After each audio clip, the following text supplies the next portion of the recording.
श्रीरामचंद्रा करुणासमुद्रा ध्यातो तुझी राजसयोगमुद्रा नेत्री नये रे तुझ वीण निद्रा कै भेटसी बा मजला सुभद्रा. जय श्रीराम. जय जय रघुवीर समर्थ. कालपासून आपण या उत्सवाच्या निमित्तानं रामायणावरती चर्चा करतो आहोत. प्रभू रामचंद्रांचं चरित्र हे इतकं मोहक आहे की त्यांचं गुणगान गात असताना त्याच्याविषयी अधिकाधिक बोलण्याचा, अधिकाधिक वाणीच्या माध्यमातून रामरायाची सेवा करण्याचा मोह हा न आवरला तरच नवल.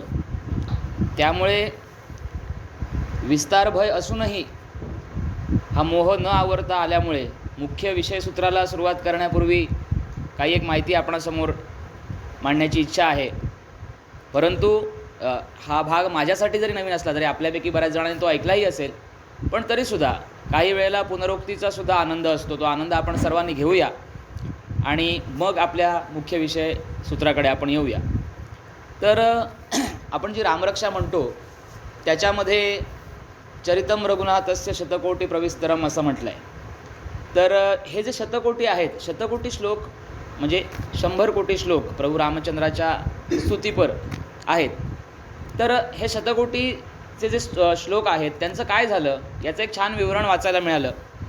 तर जेव्हा भगवान शंकर आणि माता पार्वती कैलासावरती बसून चर्चा चालली होती की रामचरित्र कसं आहे, तर ही चर्चा सुरू असताना ह्या शतकोटी श्लोकांच्या माध्यमातून गुणगान सुरू होतं.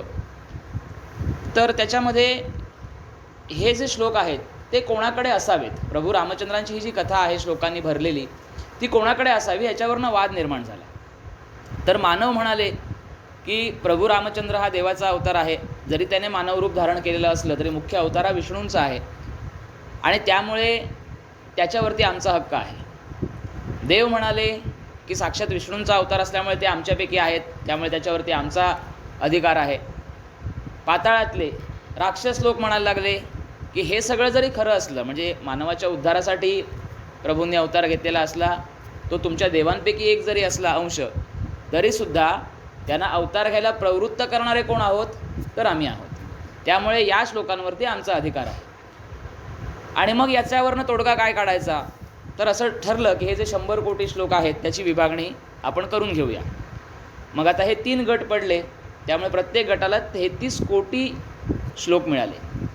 पुन्हा 33 हा 33 कोटींचा विषय झाला. पुन्हा लाखावरती गोष्ट आली. पुन्हा 33 लाख, मग 33 हजार, मग 300 परत 30 आणि 3 पर्यंत येऊन गाडी थांबली. मग उरला शेवटला एक श्लोक. मग या एका श्लोकाचं काय करायचं, तर हे श्लोक होते अनुष्टुप छंदामध्ये आणि त्या एका श्लोकामध्ये 8 अक्षरांचे 4 चरण म्हणजे एकूण 32 अक्षरं. पुन्हा त्यांची 10 अशी विभागणी झाली. शेवटी राहिली 2 अक्षरं. मग भगवान शंकर म्हणाले की तुमच्या या सगळ्या भानगडीमध्ये जे काही तुम्ही वाद घातलात, मी रेफरीची भूमिका बजावली, त्यामुळे आता ही जी उरलेली 2 अक्षरं आहेत ती मी माझ्याकडे ठेवतो, त्याच्यावरती माझा हक्क आहे आणि तेच ही 2 अक्षरं म्हणजे राम. अशा प्रकारे अतिशय सुंदर अशी माहिती वाचनात आली. म्हटलं ती आपण सर्वांबरोबर त्याचा पुनरोक्तीचा मगाशी म्हटलं जसं मी आनंद घ्यावा त्या निमित्तानं आपल्यासमोर मांडली. रामासोबतच प्रभू रामचंद्रांसोबतच ज्याचा उल्लेख होतो ते म्हणजे त्यांचे सर्वश्रेष्ठ भक्त हनुमंत.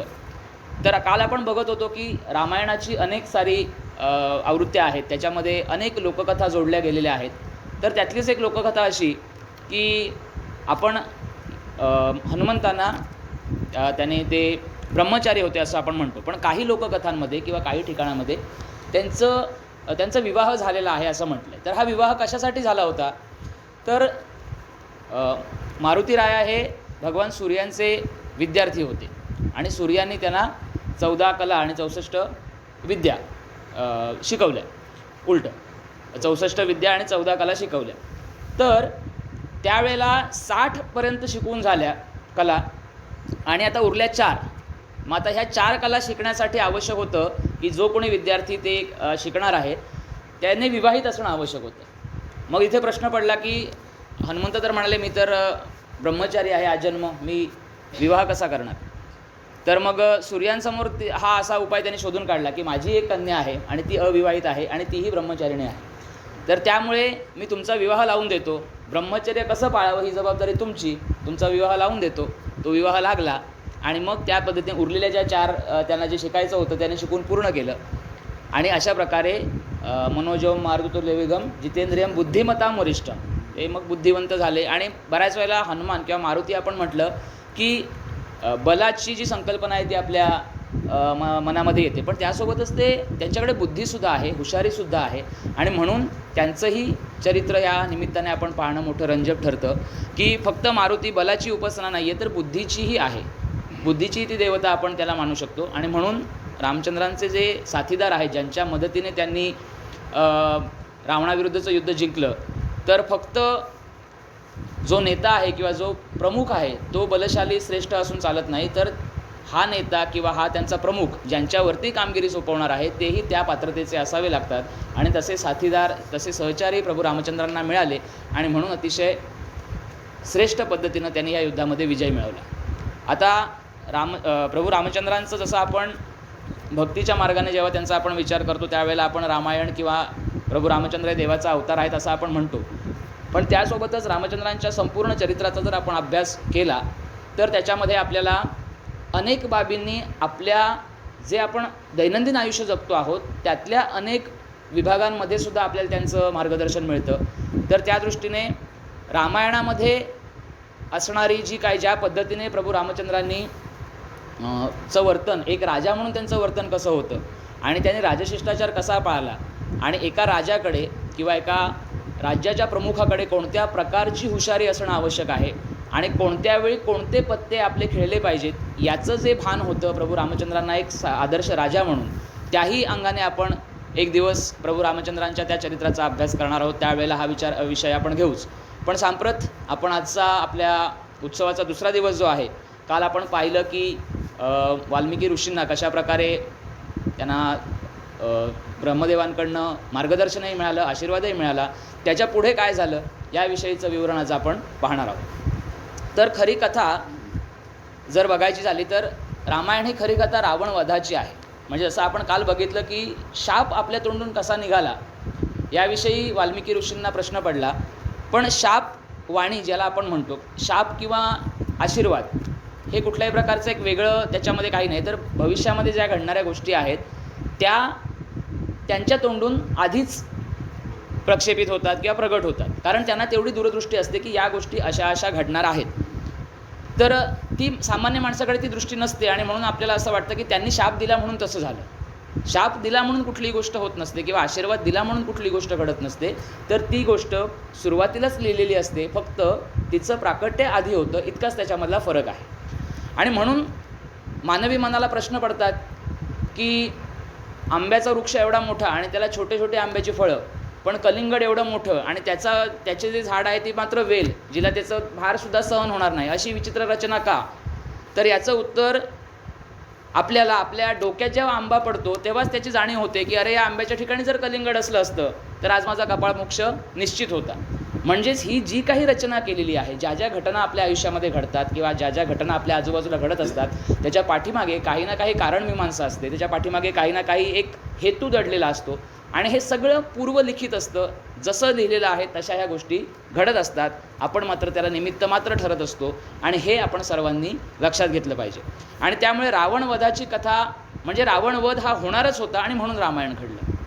असं नाही आहे की प्रभू रामचंद्र किती श्रेष्ठ होते किंवा भगवंत आपल्या विविध अवतारांमध्ये किती उत्कृष्ट लीला करतो हे दाखवण्याचं हेतू मुख्य नाही आहे, तर प्रत्येक अवतारामध्ये कोणाचा नाही कोणाचा कुठल्या ना कुठल्या दुष्प्रवृत्तीचा नाश होणार आहे त्याच्यासाठी ते अवतार घेतलेले आहेत. आणि म्हणून आपण हे लक्षात घेतलं पाहिजे की रावणवधाची ही कथा आहे, पण प्रभू रामचंद्रांचं चरित्र किंवा त्यांची वर्तणूक इतकी श्रेष्ठ आहे की आपण त्याला रामचरित्र म्हणून ओळखतो. याच्यामध्ये काल आपण चर्चा करत असताना वाल्मिकी रामायण त्याला प्रमाण मानलं आणि त्याची समाप्ती ही युद्धकांडानंतर होते, कारण त्याच्यानंतर फलश्रुती दिलेली आहे आणि ज्या अर्थी फलश्रुती दिलेली आहे त्या अर्थी त्या ग्रंथाची समापन त्या ठिकाणी होतं असं म्हणण्यास हरकत नाही. आणि म्हणूनच अगदी राम शेवाळकरांपासून ते आपल्या सच्चिदानंद शेवड्यांपर्यंत सर्व जे वेदविद आहेत, जे अभ्यासक आहेत, ते असं म्हणतात की वाल्मिकी रामायण हेच आपण त्याच ठिकाणी प्रमाण मानलं पाहिजे. आता रामायणाची सुरुवात जेव्हा होते त्यावेळेला अयोध्या नगरी तिचं महत्त्व अनन्यसाधारण आहे. कारण जेव्हा राम आणि लक्ष्मण हे जेव्हा वनवासाला निघाले त्यावेळेला लक्ष्मणाने आपल्या पत्नीची आणि आपल्या मातेची अनुमती मागितली. त्यावेळेला त्यांच्या मातेने असं सांगितलं आहे की तुझे बंधू साक्षात प्रभू श्री रामचंद्र यांना तू दशरथांच्या जागी मान, त्यांची पत्नी सीतामाता याला तू आपल्या मातेच्या जागी मान, आणि ज्या वनात जाऊन तुम्ही राहाल ते वन म्हणजे अयोध्या आहे असं मानून तू त्या ठिकाणी राहा, तुझा हा वनवास सुसह्य होईल अशी माता त्या लक्ष्मणाला सांगते आहे. म्हणजेच माता पिता यांच्यासोबतच स्थान कोणाला दिलं आहे तर अयोध्या नगरीला, जिथं आपण राहतो त्या जागेला. म्हणजे अयोध्येचंही महत्त्व रामायणामध्ये अनन्यसाधारण आहे. साहित्याचा अभ्यास करत असताना जेव्हा साहित्य कसं कोणकोणत्या अंगाने साहित्याचा अभ्यास करावा याचे प्रमुख मुद्दे सांगितले जातात तेव्हा त्याच्यामध्ये एक सेटिंग नावाचा एक प्रकार आहे. इंग्रजीचा अभ्यास करत असताना या गोष्टी शिकवल्या जातात इंग्रजी साहित्याचा, की सेटिंग म्हणजे काय तर जी घटना किंवा जे कथाभाग आपण वाचतो किंवा ज्याचा आपण आनंद घेतो तो कथाभाग ज्या परिसरामध्ये घडला तो परिसर म्हणजे त्या त्या कथेचं सेटिंग. तसं अयोध्यामध्ये आपलं सगळं रामायणाची जी सुरुवात होते ती अयोध्येपासून होते. तर या अयोध्येच्या वर्णनामध्ये आपल्याला सगळ्यांना माहिती आहे की गदिमा लिहितात की शरयू तीरावरी अयोध्या मनुनिर्मित नगरी. गाणंच त्याच्यामध्ये गीतरामायणामध्ये आहे. तर ही मनुनिर्मित नगरी कशी होती तर तिचं वर्णन असं केलं आहे की 12 कोस लांबी 12 कोस रुंदी आणि एवढ्या प्रचंड प्रदेशावरती विस्तीर्ण प्रदेशावरती पसरलेली ही अयोध्या नगरी, त्याचे रस्ते रोज पाण्याने धुतले जात असत.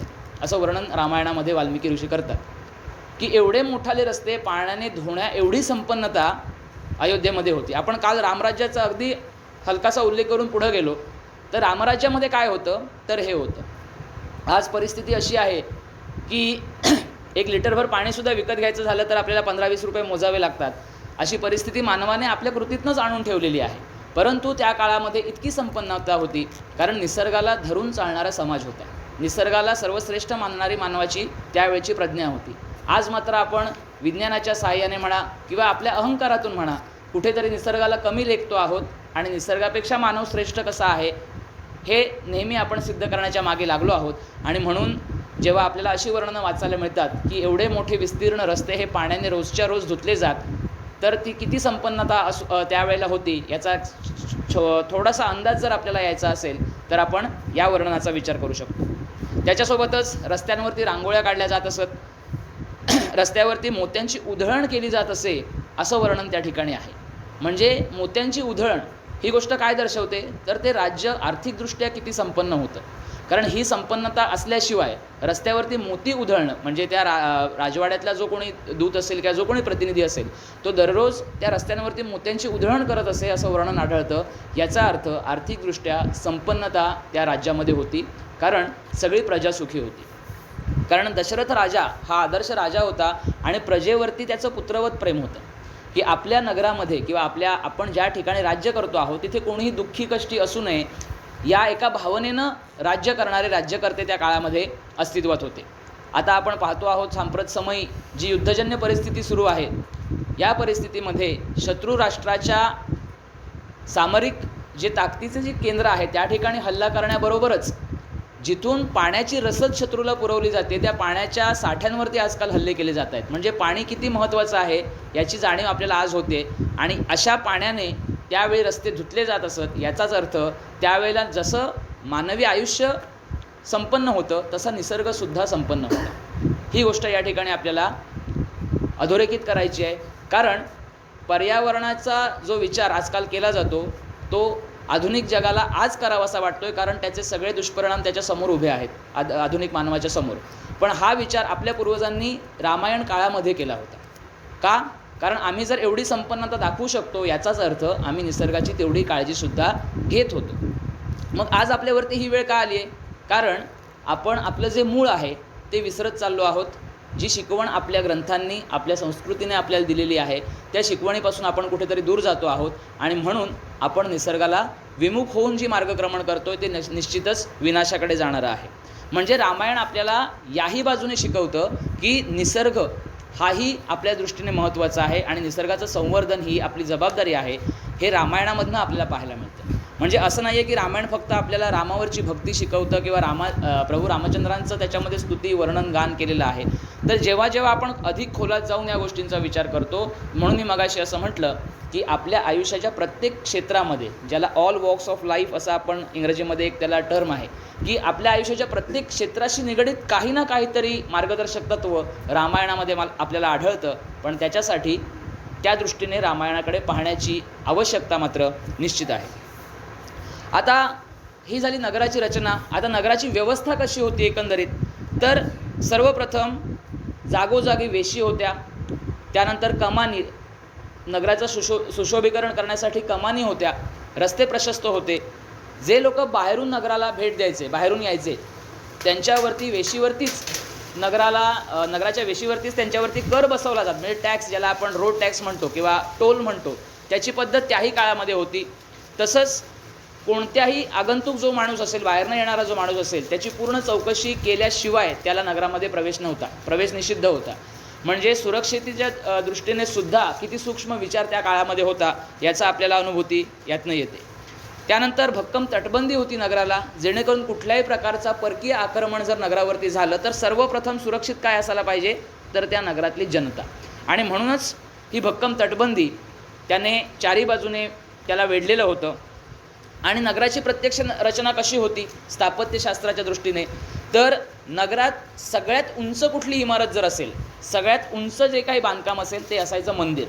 कारण शेवटी त्या काळामध्ये सुद्धा आपल्या संस्कृतीमध्ये मंदिर आणि देव यांना जे महत्त्व आहे ते त्याही काळामध्ये होतं. आणि म्हणून त्या नगरामधली सगळ्यात उंच जर इमारत कोणती असेल तर ती असणार आहे मंदिराची. त्यानंतर मग राजाचा राजवाडा, त्याच्यानंतर मग त्याच्या सैन्यामध्ये जे कोणी सरदार असतील त्यांचे जे मान असतील त्यानुसार त्यांच्या घरांच्या उंची असायच्या. आणि मग सामान्य जनतेची घरं. अशा प्रकारे संपूर्णपणे जे सूक्ष्म वर्णन आहे ते आपल्याला रामायणामध्ये आढळतं. आता याच्यामध्ये आणखीन आजच्या जो आपण वर्तमान काळाशी त्याचा जर संबंध जोडायचा म्हटला तर एक उल्लेख असा येतो की हे सगळं जर या सगळ्या जर गोष्टी होत्याच, पण त्यासोबत एक अशी गोष्ट होती ती खास त्याचा उल्लेख आपल्याला केला पाहिजे, तो म्हणजे खास स्त्रियांसाठी क्रीडा भवनं आणि नृत्यशाळा होत्या. याचाच अर्थ स्त्रियांना विरंगुळ्यासाठी खास त्या ठिकाणी सोय केलेली होती, ज्याच्यामध्ये क्रीडा भवनं होती आणि नृत्यशाळा होत्या.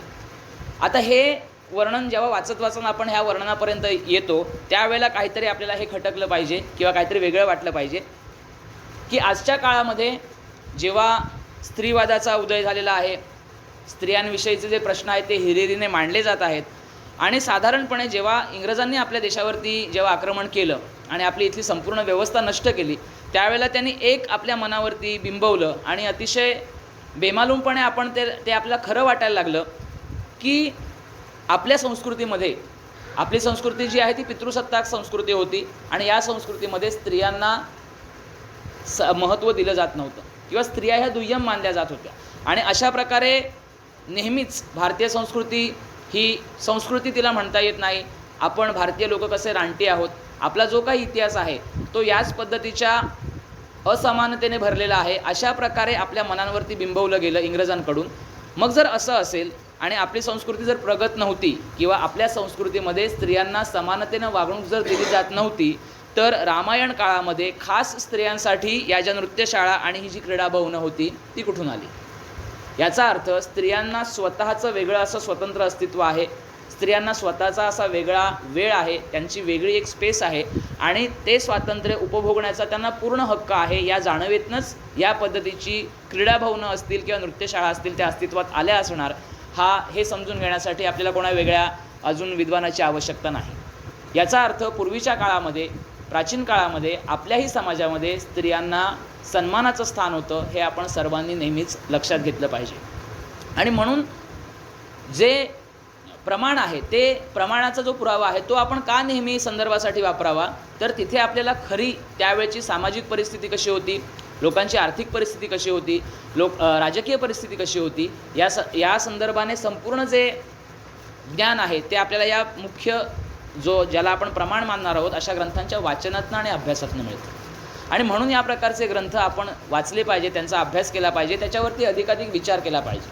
कारण काल आपण जी 5 आंधळ्यांची गोष्ट बघितली तर जितक्या वेगवेगळ्या दृष्टिकोनातून आपण एखाद्या गोष्टीकडे पाहतो तेव्हा त्याविषयी अधिकाधिक माहिती आपल्याला मिळत जाते आणि आपल्या मनातले जे संशय आहेत, आपल्या मनामधले जे किंतु आहेत ते दूर व्हायला मदत होते. आता आणखीन त्याच्यामध्ये एक या बाजूने विचार करत असताना जेव्हा हा विषय आपल्याला आज मांडायचा आहे या दृष्टीने जेव्हा मी अधिकाधिक जेव्हा वाचत गेलो तेव्हा एक अधिक गोष्ट अशी जाणवली मला की युरोपमध्ये म्हणजे युरोपीय लोकांकडून खास करून भारतीयांना नेहमी हीनत्व दाखवण्यासाठी या प्रकारच्या नेहमीच वल्गना केल्या जात होत्या की स्त्रियांना आपल्या संस्कृतीमध्ये समान वागणूक मिळत नव्हती किंवा अन्य ज्या काही शंका कुशंका असतील. पण याच युरोपचा जर आपण विचार केला तर 1678 साली इलिना कोर्नॅरो पिस्कोपिया ही इटलीची स्त्री प्रथम तिने डिग्री मिळवली. म्हणजे 17वं शतक उजाडावं लागलं जेव्हा तिथल्या स्त्रिया शिक्षण घेऊ लागल्या आणि मग त्यांना एका ठराविक पदवीपर्यंतचं शिक्षण त्या घेऊ शकल्या. यासाठी 17वं शतक उजाडावं लागलं. आणि आपल्याकडे मात्र त्याच्याही आधी हजारो वर्ष आधी आपल्या स्त्रिया विद्या मिळवत होत्या, विद्यार्जन करत होत्या, ज्ञानार्जन करत होत्या आणि त्यासोबतच ज्ञानदानाचं कार्यसुद्धा करत होत्या. म्हणजेच याचा अर्थ ज्या स्त्री स्वातंत्र्याचा किंवा स्त्री मुक्तिवादाचा गप्पा या युरोपियन लोकांकडनं किंवा युरोपीय संस्कृतीकडनं नेहमी मांडल्या जातात तिथेच त्या ठिकाणीच अंधार होता. साधी सायकलचा इतिहाससुद्धा जर आपण बघितला इयत्ता 6वीच्या या सिलेबसमध्ये मराठीच्या पुस्तकामध्ये सायकलच्या इतिहासावरती छान धडा आहे की सायकलचा शोध कसा लागला, मग आधीचे सायकलचे टायर कसे होते, मग डनलॉप त्यांनी रबरी टायरचा शोध लावला आणि मग सायकलला गती मिळाली, चेनने सायकल आणि पॅडल आणि टायर जोडले गेले आणि मग हळूहळू सायकलची उत्क्रांती होत गेली. ही साधी सायकल आपल्याला चालवायला मिळावी यासाठी युरोपमध्ये स्त्रियांना चळवळ करावी लागली. हा आमचा हक्क आहे, जसे पुरुष सायकल चालवतात तसे स्त्रियांनाही सायकल चालवायला मिळाली पाहिजे यासाठी त्यांना चळवळ करावी लागली. यावरून दिसतं की त्यांच्याकडे स्त्री स्वातंत्र्याचा किंवा त्यांच्या हक्काचा किती प्रमाणामध्ये विचार केला जात होता. पण आपल्याला सांगत असताना मात्र त्यांनी काय सांगितलं, आपल्या शिक्षण व्यवस्थेमध्ये असेल, आपल्या पुस्तकांमध्ये असेल, आपल्या इतिहास लेखनामध्ये असेल, त्यांनी काय घुसवण्याचा प्रयत्न केला, आपल्या मनावरती काय बिंबवण्याचा प्रयत्न केला, तर आपल्या संस्कृतीमध्ये स्त्रियांना समानतेचा दर्जा नाही. त्यामुळे याही दृष्टीने रामायणाचा अधिकाधिक अभ्यास होणं आवश्यक आहे की सामाजिक व्यवस्था त्यावेळची कशी होती, राजकीय व्यवस्था त्यावेळची कशी होती, या दृष्टीनं सुद्धा रामायण आपल्याला मार्गदर्शक आहे. हे जे राज्य आहे अयोध्या नगरीतलं आपण त्याचं पूर्णपणे व्यवस्था पाहिली, सामाजिक रचना कशी होती, अयोध्या नगराची रचना कशी होती आपण पाहिली. त्याच्यामधील राजा दशरथ हा 65वा राजा आहे आणि प्रभू श्री रामचंद्र हा 66वा राजा. या संपूर्ण हे जे घराणं आहे त्याचा संस्थापक आहे मनु. याच घराण्यामध्ये इक्ष्वाकू, हरिश्चंद्र, रघुराजा असे लोकोत्तर राजे होऊन गेले आणि ह्या प्रत्येक राजाचं जर चरित्र आपण पाहिलं तर याची अनुभूती आपल्याला येते की याच घराण्यामध्ये असा प्रभू रामचंद्रांसारखा कोणी ना कोणी जन्माला येऊ शकतो, कारण हे सर्वच्या सर्व राजे लोकोत्तर होते. त्यांचं सर्वांचं चरित्र, प्रत्येक राजाचं चरित्र जर आपण अभ्यासलं तर त्याचा एक वेगवेगळा ग्रंथ होऊ शकेल. इतक्या प्रकारच्या आदर्शवत जीवनशैली त्यांनी संपूर्ण आपल्या आयुष्यामध्ये पाळलेली होती. आता राजा दशरथ राजाविषयी जेव्हा आपण विचार करतो तेव्हा त्यांचंही वर्णन करताना राजा दशरथ हे जितेंद्रिय होते.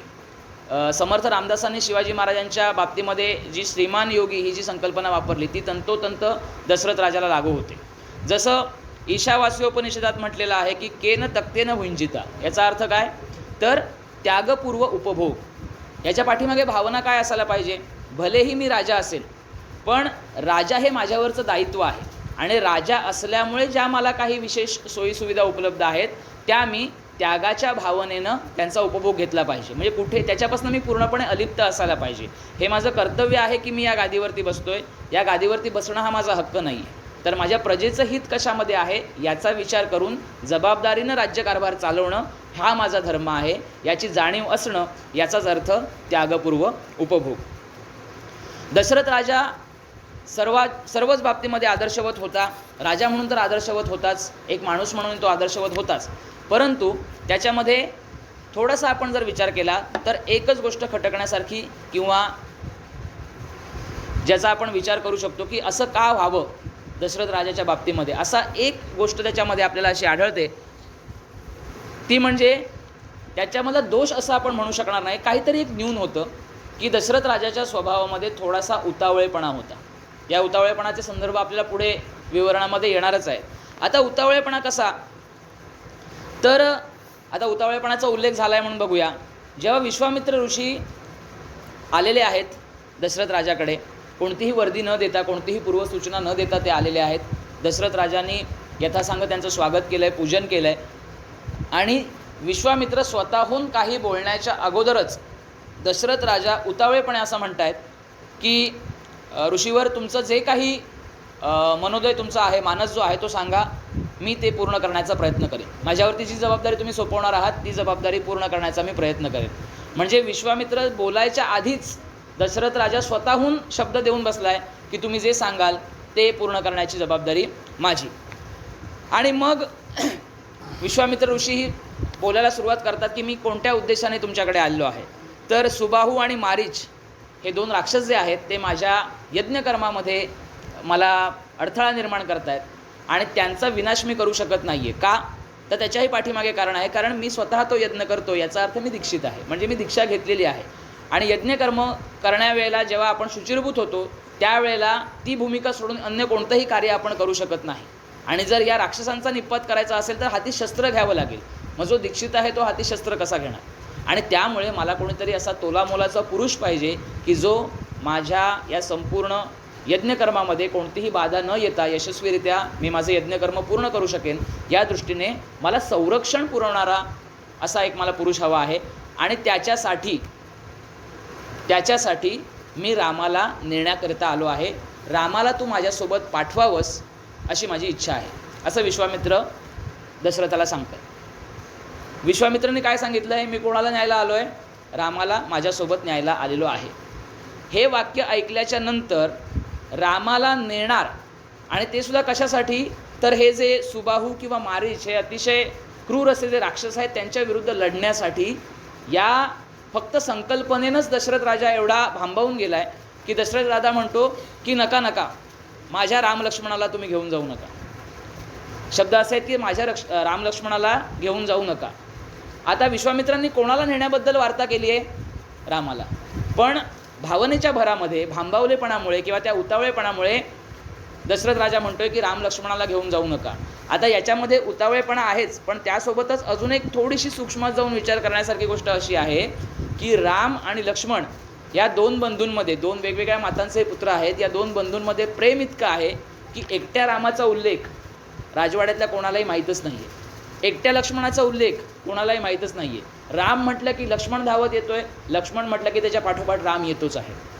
म्हणजे हेही गोष्ट लक्षात घेतली पाहिजे की उतावळेपणासोबतच या 2 बंधूंमधलं प्रेम जे आपल्याला संपूर्ण रामायणाच्या शेवटापर्यंत कायमस्वरूपी राहिलेलं दिसतं. फक्त राम आणि लक्ष्मणमध्ये नव्हेच, जेव्हा रामाची समजूत काढून वनवासात जाण्याऐवजी परावृत्त करून परत आणण्यासाठी जेव्हा भरत सगळं सैन्य, सगळे राज्यातले सगळी लोक जाऊन रामाची समजूत काढायला जेव्हा जात आहेत, तिथे राम म्हणतोय की मी परत येणार नाही, आपल्याला आपल्या वडिलांचा शब्द पूर्ण करायचा आहे. आणि भरत म्हणतोय की तू जर गादीवरती बसणार नशील तर मला या आयुष्यामध्ये काहीच राम शिल्लक नाही. म्हणजे राज्य तू कर याच्यावरनं त्यांच्यामध्ये वाद होतोय. म्हणजे अशी सुद्धा या भावांची जोडी जगाच्या पाठीवर विरळाच कुठेतरी असेल, तोही आदर्शवत त्यांच्यामधला नात्याचा तो आदर्श आहे. म्हणजे म्हणून म्हटलं की रामायण हे संपूर्ण आदर्शांची गोष्ट आहे. त्यात आपण सुरुवातीलाच काल जेव्हा आपण आपलं प्रवचन सुरू केलं तेव्हा म्हटलं होतं की रामायणामधलं प्रत्येक पात्र, प्रत्येक भूमिका जगणारं ती जे पात्र आहे ते आदर्शवत आहे. म्हणजे भावाभावांमधलं प्रेम असेल किंवा शत्रू आणि आपण आणि आपले शत्रू यांच्यामधला वैरभाव असेल, तोही आदर्शवत असाच आहे. आता मात्र दशरथावरती चिंताग्रस्त होण्याची वेळ आली आहे, कारण आपण शब्द देऊन बसलो आहे. रघुकुलाची अशी रीत आहे की एक वेळ प्राण गेला तरी चालेल, दिलेलं वचन मात्र मोडता कामा नये. आणि आपण शब्द काय दिला आहे की तुम्ही फक्त सांगा, तुमचं कार्य पूर्ण करण्याची जबाबदारी माझी. पण इथे दशरथाला असं झालं आहे की एक वेळ माझे प्राण मागा, मी प्राण देईन, पण रामाला मात्र तुमच्यासोबत जायला देणार नाही. कारण दशरथाला ही भीती आहे की इतक्या मोठ्या राक्षसांशी युद्ध लढण्याचं कोणतंही ज्ञान, इतका अनुभव रामाच्या गाठीशी नाही. आणि दुसरी महत्त्वाची गोष्ट म्हणजे रामाची जन्मकथा तर आपल्याला माहिती आहे, त्यासाठी काय काय करावं लागलं हे दशरथाने भोगलेलं आहे, केलेलं आहे. बरं, राम आपल्याला एका शापातनंच प्राप्ती त्याची झालेली आहे, त्यामुळे रामाला कुठल्याही किमतीला मुकण्याला दशरथ तयार नाही आहेत. आणि म्हणून ते असं म्हणतात की पाहिजे तर मी तुमच्यासोबत येतो, माझी संपूर्ण सेना घेऊन तुमच्यासोबत येतो, पण रामाला मात्र तुम्ही नेऊ नका. मग अशा वेळेला आपल्याला वसिष्ठ ऋषींची या सगळ्या संवादामध्ये त्यांची एंट्री होते. आता वसिष्ठ मुनी काय सांगतायत, कारण ते कुलोपाध्याय आहेत, ते दशरथ राजाची समजूत काढतायत की हे राजा, एकदा तू शब्द दिलायस म्हटल्यानंतर हा शब्द फिरवणं तुझ्या राजधर्मामध्ये बसत नाही. कारण विश्वामित्र म्हणतायत, बघ मी सांगतो हे जर तुला पटत नसेल, चुकीचं वाटत असेल तर हा मी निघालो. त्याला तसंच विश्वामित्रांना तसंच्या तसं जाऊ देणं हे राजधर्माच्या विरुद्ध होईल. त्यामुळे तुला हे करावंच लागेल, कारण पुढे ज्या गोष्टी घडणार आहेत त्या वसिष्ठांना माहिती आहेत. दशरथाला जरी त्या माहिती नसल्या तरी पुढे काय काय घडणार आहे याचा त्यांना अंदाज आहे. आणि ते असं सांगतायत की जर आज तुझे पुत्र या अशा राक्षसांबरोबर जर लढले तर त्यांच्या गाठीशी अनुभव येईल. त्यांच्या आयुष्यामध्ये अजून त्यांना पुढच्या खूप मोठ्या मोठ्या परीक्षा द्यायच्या आहेत. त्या दृष्टीनं त्यांची तयारी होणं ही आवश्यक आहे. आणि त्यासोबतच विश्वामित्रांनी स्वतः काही अस्त्र निर्माण केलेली आहेत, काही शस्त्र निर्माण केलेली आहेत, काही शक्ती निर्माण केलेल्या आहेत. त्यांचाही अभ्यास राम आणि लक्ष्मण दोघांचा होईल. त्यामुळे सांप्रत समयी तू या दोघांनाही त्यांच्यासोबत पाठवणं अतिशय महत्त्वाचं आहे. आता याच्यामध्ये काय शिकण्यासारखं आहे तर आज जर आपण आपली शिक्षण व्यवस्था जर पाहिली, एकंदरीतच शिक्षण व्यवस्थेमध्ये जो काही गोंधळ सुरू आहे त्याचा जर विचार सूक्ष्म स्तरावरती जाऊन जर आपण केला, आपली शिक्षण व्यवस्था अशी म्हणते की विद्यार्थी ह्या शिक्षणाच्या केंद्रस्थानी आहे आणि विद्यार्थ्याला शिक्षण प्रक्रिया आनंददायी वाटली पाहिजे. इथपर्यंत याच्याबद्दल कोणाचंही दुमत असण्याचं कारण नाही. पण त्याही पुढे जाऊन जेव्हा आजची व्यवस्था म्हणते की आपले विद्यार्थी परीक्षेला घाबरता कामा नयेत, त्यासाठी काय करा, परीक्षेची भीती काढण्यासाठी परीक्षाच रद्द करा. म्हणजेच जर आपले विद्यार्थी प्राथमिक शाळेतल्या परीक्षेला घाबरून बसणार असतील तर आयुष्यातल्या परीक्षा ते कसे देणार आहेत. म्हणजे आपण आपल्या विद्यार्थ्यांना परीक्षेसाठी तयार करायचं, आयुष्यातल्या कठीण प्रसंगांसाठी तयार करायचं, की नको परीक्षेला विद्यार्थी घाबरतात म्हणून परीक्षेचा बागुलबुवा परीक्षाच कॅन्सल करायच्या. हा कुठेतरी गोंधळाचा विचार जो आहे तो इथं दिसतो. आणि म्हणून जर पुढे जाऊन मोठं कार्य जर करायचं असेल तर कुठे ना कुठेतरी सुरुवातीपासूनच तशी तयारी आपल्याला ठेवायला लागते. आणि हे सगळं विवेचन अखेर दशरथाला पडतं आणि दशरथ मनावरती दगड ठेवून दशरथ राजा तयार होतो की ठीक आहे की हे दोन्ही पुत्र आम्ही तुमच्यासोबत पाठवतो आहोत. आता आणखीन एक प्रश्न आता इथे आपल्याला पडायला पाहिजे की राजा दशरथ आहे, मग ते वसिष्ठांचं का ऐकतायत. तर का ऐकतायत याच्या पाठीमागे त्यांची जी राजव्यवस्था आहे ती कारणीभूत आहे. कारण आजकाल जर आपण पाहिलं की आजूबाजूला आपण पाहतो आहोत की जे प्रमुख असतात ते आपल्या आजूबाजूला जे बगलबच्चे असतात त्यांचं ऐकतात. आणि बगलबच्च्यांचं ऐकलं की काय वाटोळं होतं हे सगळं गेल्या 2, 2.5, 3, 4, 5 वर्षामध्ये आपण पाहतोच आहोत. मग आपल्या आजूबाजूला जे आहेत ते भाट नसावेत तर आपल्याला योग्य मार्गदर्शन करणारे असावेत. आपल्यावरती अंकुश ठेवून आपल्याकडनं आपल्या राजधर्माचा तर कुठल्या पद्धतीने आपण चुकवत नाही होत ना हे पाहणारे असावेत. आणि ही रचना रामायण काळामध्ये होती ती पुढील प्रमाणे आहे बघा. राज्यामध्ये त्रिस्तरीय रचना होती. कशा प्रकारे तर पहिले आहेत ऋषीमंडल, दुसरा आहे स्वतः राजा आणि तिसरा आहे अमात्य. आता हे ऋषीमंडळाचा जर विचार केला तर त्याच्यामध्ये बघा एक गीत रामायणामध्ये एक ओळ आहे बघा, सामवेदसे बाळ बोलती सर्गा मागुनी सर्ग चालती सचिव मुनिजन स्त्रिया डोलती. ही जर ओळ आपण बघितली तर त्याच्यामध्ये याचा आपल्याला अंदाज येतो की आता सामवेदचा काय तिथे संदर्भ आहे तर सामवेद हा संगीताशी संबंधित आहे. आणि त्याच्याच पुढे जाऊन असं म्हणतायत की बाळ बोलती. आता एका बाजूला आपण असं म्हणतो की सामवेद म्हणजे संगीत, मग ते संगीत बोललं कसं जातं. आजकालची मराठी भाषा बघा, अरे ते गाणं बोल ना असं आपल्याला आग्रह केला जातो. ते गाणं बोल, ते भारी म्हणतोस तू. अरे गाणं बोल, गाणं हे गायचं असतं, साडी नेसायची असते, पण आपल्याकडे आजकाल साडी घातली जाते. म्हणजे असं काहीतरी गोंधळ आहे का ह्याच्यामध्ये तर ते तसं नाही. सामवेदसे बाळ बोलती, बाळ बोलतात कारण बाळाचे बोल असतात. कारण ही बाळं कोण आहेत, कुशलव समोर साक्षात प्रभू रामचंद्रांच्या समोर बसलेत आणि ते रामचरित्र आपल्या पित्याला ऐकवत आहेत. पित्याला माहीत नाही आहेत की हे आपले पुत्र आहेत आणि पुत्रांना माहिती नाही आहे की हे आपले पिता आहेत. मग अशा वेळेला ते बाळ बोलत आहेत म्हणून ते बाळांचे बोल आहेत आणि म्हणून ते बोलती हा शब्द त्या ठिकाणी त्यांनी योजना त्याची केलेली आहे. बाळांचे बोल म्हणून बोलती. त्यासोबतच सर्गा मागुनी सर्ग चालती. आता चालती का म्हटलं आहे, जाती का नाही म्हटलं आहे तर सर्गामागुनी सर्ग चालती याचा अर्थ या बाळांच्या बोलामध्ये इतकी प्रतिभा आहे, इतकी शक्ती आहे की हे जे सचिव मुनिजन स्त्री आहे, जे कोणी सभेमध्ये बसलेले आहेत त्यांच्या मनचक्षूंसमोर हे सगळं रामायण रामचरित्र अक्षरशः एखाद्या चलचित्रा समान ते दिसतं आहे. सगळ्यांना समोर दिसतं आहे की घटना घडताना दिसत आहेत. इतकी ताकद त्यांच्या शब्दामध्ये आहेत. आणि म्हणूनच सचिव मुनिजन स्त्रिया डोलती आणि त्यांच्या आसवे गाली ओघळती की हे सगळं आपल्यासमोर बघितल्याच्या नंतर त्यांच्या डोळ्यातनं घळाघळा अश्रू वाहत आहेत. ऐकणारे कोण आहेत? सचिव, मुनिजन आणि स्त्रिया. म्हणजे स्त्रियांनासुद्धा राज्यसभेमध्ये स्थान होतं हे या ठिकाणी सिद्ध होतं. आणि मग आपण आपल्या त्रिस्तरीय रचनेकडे येऊया. तिसरा जो सगळ्यात खालचा स्तर होता तो आहे अमात्यांचा. आता हे अमात्य कोण आहेत? तर त्याच्यामध्ये आहेत दृष्टी, जयंत, विजय, सुराष्ट्र, राष्ट्रवर्धन, अकोप, धर्मपाल आणि सुमंत्र. हे अमात्य होते. हे अमात्य राजाला मार्गदर्शन करायचे. राजाचा एखादा निर्णय चुकत असेल तर ही गोष्ट चुकीची आहे, आपण ही अशी करता कामा नये हे सांगण्याचं स्वातंत्र्य त्यांना होतं. पण अमात्यांना मर्यादा होती. का मर्यादा होती? कारण जरी ते अमात्य असले, जरी त्यांच्याकडे तो अधिकार असला, तरीसुद्धा ते राजाच्या पेरोलवरती होते. याचा अर्थ त्याला एक ठराविक रक्कम त्याला दिली जात असे त्या अमात्यांना, आणि त्यामुळे त्यांच्या बोलण्यावरती कुठे ना कुठेतरी मर्यादा होत्या. त्यामुळे अमात्यांचा राजा ऐकेलच असं नाही. मग त्याच्यावरचा जो आहे तो म्हणजे राजा स्वतः निर्णय घेणार आहे. पण शेवटी राजा हा सुद्धा माणूसच आहे. त्यामुळे भावनाविवश होऊन भावनेच्या भरामध्ये एखादा चुकीचा निर्णयही राजाकडनं घेतला जाऊ शकतो, ज्याचा प्रजेवरती विपरीत परिणाम होईल. आणि मग हे टाळण्यासाठी या सगळ्यांच्या वरती जे होतं ते होतं ऋषीमंडल. मग अमात्यांनी सांगितलेलं जर राजाने ऐकलं नाही किंवा राजाला जे पटलं नाही तर मग तो विषय जात असे ऋषीमंडलाकडे. या ऋषीमंडलामध्ये कोण कोण होतं? तर वसिष्ठ, वामदेव, सुयज्ञ, जाबाली, कश्यप, गौतम, मार्कंडेय आणि कात्यायन या ऋषींचं मिळून हे ऋषीमंडल बनत होतं. त्यातले वसिष्ठ ऋषी तर ते कुलोपाध्यायच आहेत, त्यामुळे ते नेहमी राज्यसभेमध्ये उपस्थित असायचे. मग हे हक्काने किंवा अधिकाराने का बोलू शकायचे? कारण त्यांना कोणत्याही प्रकारचं वेतन दिलं जात नसे आणि त्यामुळे त्यांना अर्थातच नैसर्गिक स्वातंत्र्य ते होतं. ते बोलू शकायचे की राजा हा तुझा निर्णय चुकतोय. कारण त्यांना घाबरण्याचं म्हणण्यापेक्षा एक स्वाभाविक आहे की जर मी एकाकडे नोकरी करतो आहे तर भलेही त्याचा निर्णय मला पटत नसेल तर मी तितक्या फ्रीली त्याला सांगू शकत नाही जेवढं त्याच्याकडनं वेतन न घेणारा माणूस त्याला सांगू शकतो, कारण त्यांचा अधिकारच तेवढा मोठा आहे. मग आता हे जे ऋषीमंडल आहे ते कोणत्याही प्रकारचं वेतन, अर्थव्यवहार करत नसत. मग त्यांना त्याचं जे काही त्यांची भूमिका आहे ती बजावण्यासाठी काही ना काहीतरी दिलं पाहिजे. मग ते कशा प्रकारे दिलं जात असे? तर त्यासाठी आपण बऱ्याचदा वाचनामध्ये असं येत असे बघा की मोठा यज्ञ केला जात असे.